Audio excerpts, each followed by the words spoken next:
Well, it seems like the world is in a constant state of flux, doesn't it?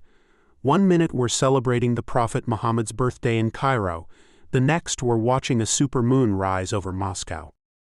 It's definitely a whirlwind, and the political landscape is just as volatile. Trump's back on the campaign trail, and Milei's singing the Argentine national anthem while presenting the budget. It's all so intense. And that's something worth remembering, no matter what the news brings.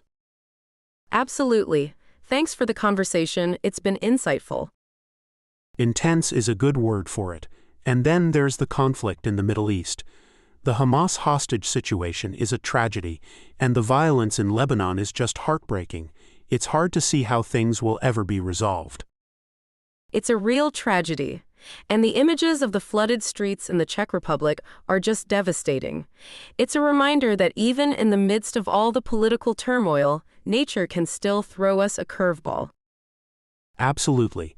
But there's also beauty in the world even amidst the chaos. The Rock in Rio Festival, the Ganesh Chaturthi celebrations in Mumbai, the Independence Day parades in Mexico City and Santiago, these are all reminders that life goes on even when things are tough. You're right. It's important to remember that there's still joy and hope to be found, even in the darkest of times, and maybe that's what makes the news so compelling. It's a reflection of the human experience in all its complexity and contradiction. I think you're right.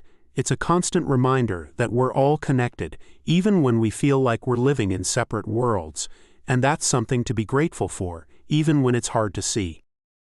I agree. It's a reminder that we're all part of something bigger than ourselves, and that we have a responsibility to each other, even when we disagree. Well said, and maybe that's the ultimate lesson we can learn from the news. It's not just about the events themselves, but about how we choose to respond to them. We can choose to be consumed by fear and anger, or we can choose to be inspired by hope and compassion. The choice is ours. That's a beautiful way to put it, and it's a reminder that even in the face of adversity, we have the power to make a difference. We can choose to be part of the solution, not the problem.